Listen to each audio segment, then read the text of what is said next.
alam ka kasi. Kaya please kung nanonood sa atin dito man lagi sa simbahan, pakicomment kung ano po itong bago. Tapos dito po yung Papa-Jesus. Pero putol ng kamay niya. Tapos dito sa harap, meron din dito figure ni Mama Mary. Tapos yung higaan nila. So, siguro parang ng ano guys, father. Yan o, iwan lang dito guys. Lalabas na sana kami para hanapin ang kuweba na sinasabi nila yung may bigla ka lang narinig ng mga yaba galing sa taas. Alay kanina papasok na medyo... Ay, gago. Kumati pa ng audio mo to. Yung bay ko ng ag-iisa lang dito eh. Isa yung survival.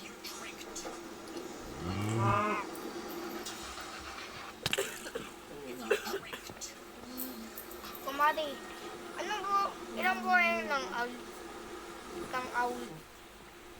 Mami to, kumati. Mami to. sa taas. Ate, sabi sa mami to kataw. Kumati, yan ang buhay nito yung awit na to. Hindi kami sigurado kung ano 110. Hindi, sa ito ba mag-iyak. ay, hindi. Kasigurado. Ang limited. Ano pa kami kasama dito ngayon? Katulad ng deer. Sabi lang. Ah!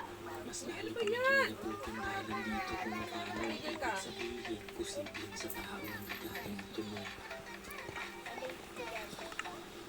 Ano build net? Sinubukan din tawagin pero Inubos mo yung ano ko? wala pang sagot kaya lumabas na kami agad para hanapin ang pwede na sinasabi nila.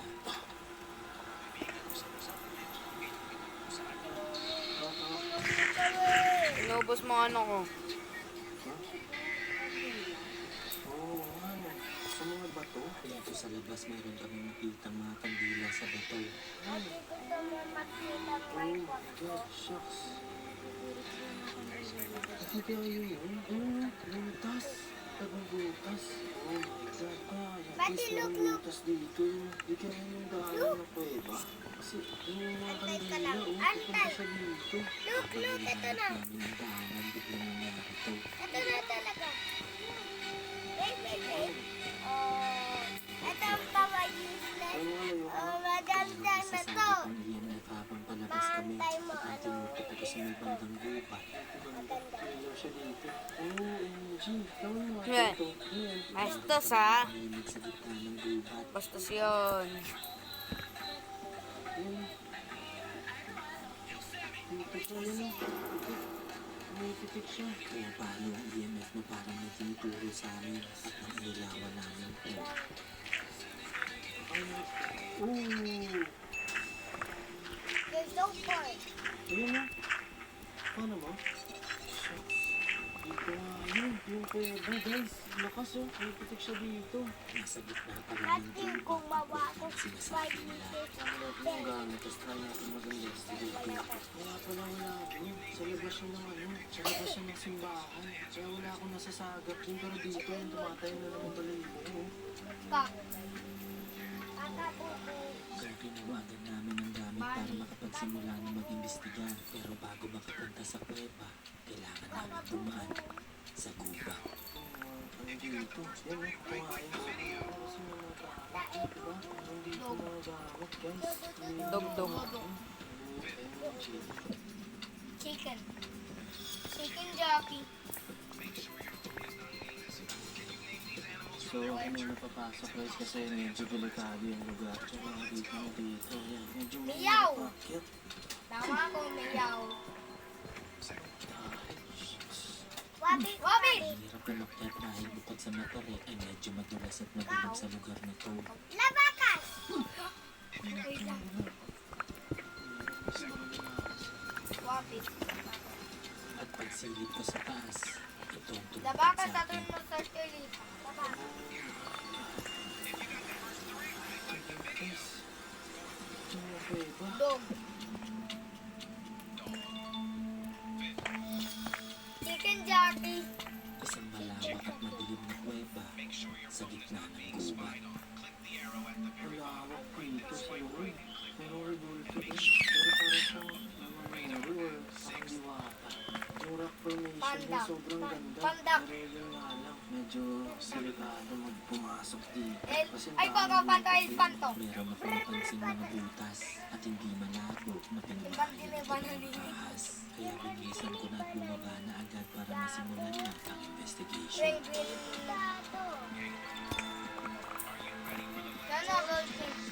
So guys, meron tayo ditong REM pad tsaka yung flux. So ito, meron tayong EMF din dito. So makasagap din kung malalaman natin kung sa left or right yung entity. Tapos pwede rin sila sumagot dito ng yes, green, red, no. Pagkatapos ko pa naman set up ng gamit, ito agad ang mangyari. Oh my God, love, look.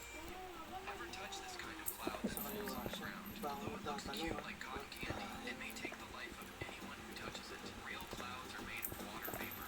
kaya sinimulan ko na agad magtanong.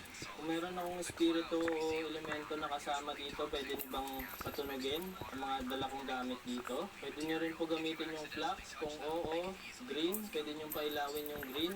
Kung hindi, red. Ilang minuto din kami naghintay pero hindi na ulit ito sumagot. Kung meron akong espiritu na kasama dito, pwede niyo pong patunogin ang isa sa gamit namin. Pwede niyo pong gamitin yung flux namin tsaka yung REM pad.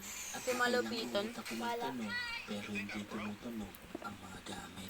Meron po ba kaming kasamang espiritu o elemento na nandito ngayon sa kuwebang to? Nasaan ang dito ko? O baka hindi nila tayo naintindihan? Wala pa rin ito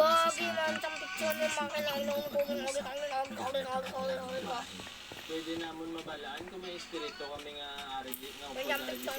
May kami di elemento ng tutulong. Pwede nyo mapatunog ang dala namon nga gadgets.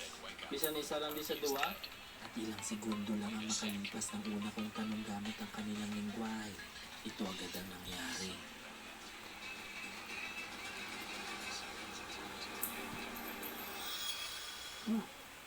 Love, what the heck? Sumagot ito gamit ang pansulok. Anong tanong? Kaya nagpatuloy lang ako sa pagtatanong. Ang dialect nila. Madamong ibig salamat sa pagpasound sa ngamon nga gadget subong. Pwede kami ka pamangkot kung espiritu ka o elemento. Dito kahit hindi pa ako tapos sa sasabihin ko, sumasagot na ito. Kung elemento ka, pwede mo...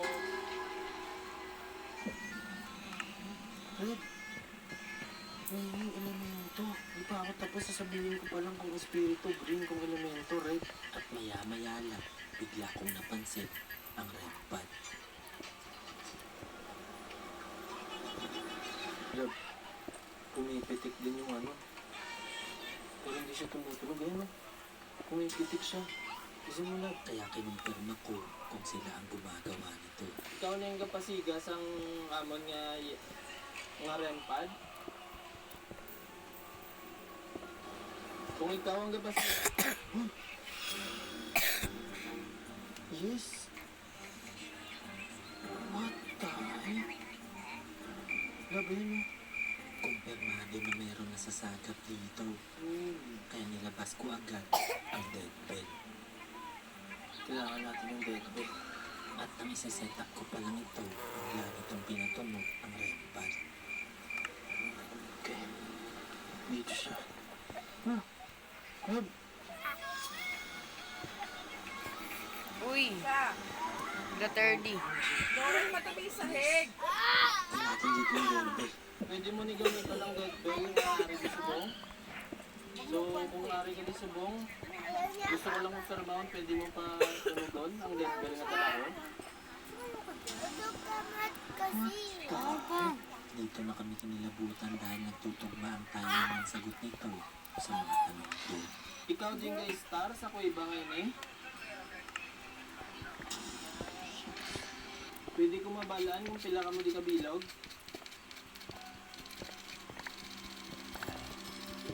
Yes. Kung damo ka mo di, pwede mo ipatunugon ang bell nga 2 ka beses o more than that.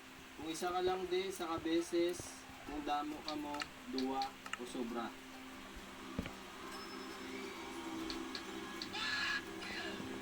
Isa. Oh my God. Ilang beses niya ito pinatunog. Ibig sabihin, hindi lang isa ang nakatira dito. Sabihin, madami sila dito. Pwede ko mabalaan kung puti ka mo nga spirit nga elemento o itom. Kung puti, patunog ang bilis sa kabeses. Kung itom,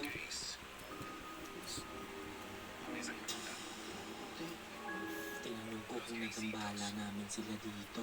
okay lang balasin mo, maaari kami di subong. Kung oo, patunog ang isa kabeses. Manood mo ito. Yes. Pwede ko mabalaan nga maaari kami di subong. Yes. So diri ka mo ga-star, inyo na di buksaran. Tuwa ang sagot nito sa kwento ng babaeng lokal na meron na ninirahan sa kwentong to. At nang tinanong ko kung mayroon ka bang maitutulong sa kanila, ito ang sinagot niya. Pwede ko mabalaan kung kinanglan yung amon bulig.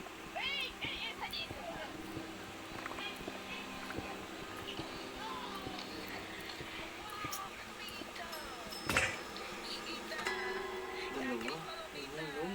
Ayaw niya na ng tulong at nang tinanong ko kung gusto na nila kami umalis dito, Gusto niyo na kami maghalinde? Kung oo,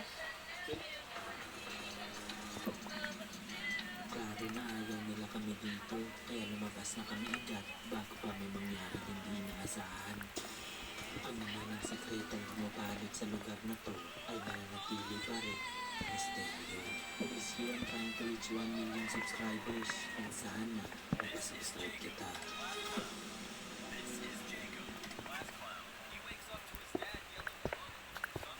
Di mabilang ang umagang pinasigla, kasama ng Magnolia Pure Fresh Milk at Magnolia Chocolate. Magnolia, isang taon na at hihigit pa. 30 oh. 30. Bali, isang pangit mo. Sa isang tabunan sa Cebu, nakakituwa ng isang maginatang barko na nagpapahanap ng misteryo.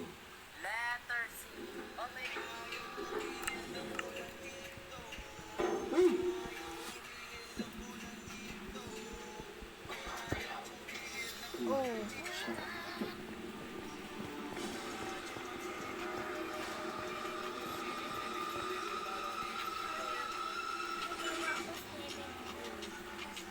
dili ka ba namatay sa barko?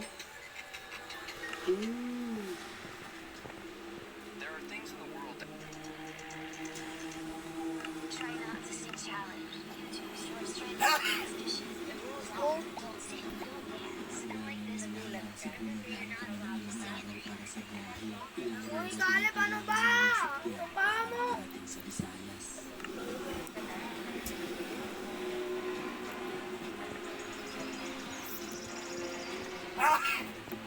Ulan.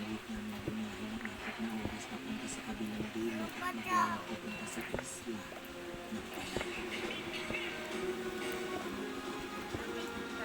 Kailangan ulit namin tumawid papunta Negros para sumakay sa huling roro para makarating sa Cebu. At matapos ang ilang araw ng mahabang biyahe, narating na namin ang Cebu.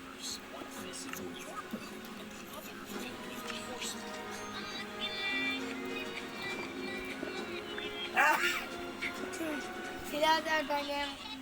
Ganyan. Okay, na sila Ay nagtanong ako sa nagbabantay nito kung totoo may nagpaparamdam sa barko.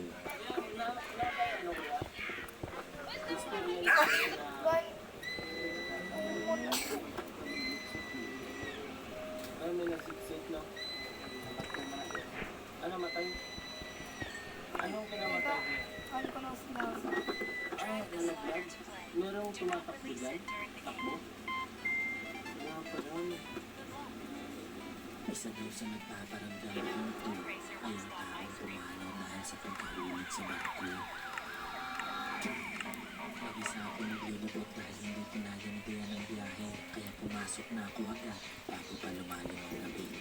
Dito naman tayo sa loob ng barko. Sa harap na bahagi meron ako nakitang dalawang langit na kwarto.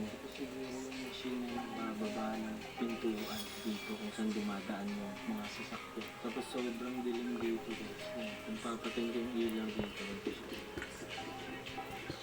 Socket room. Hindi ko alam kung ano yung meaning ng socket room. Kung meron tayong mga nagtatrabaho sa barko, comment nyo naman guys kung ano yung socket room. Ngayon din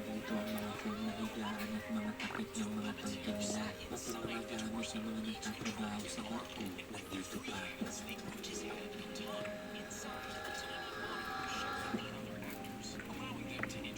Dumiretso ako sa loob para tingnan ano pang meron dito. Dito pa tayo sa may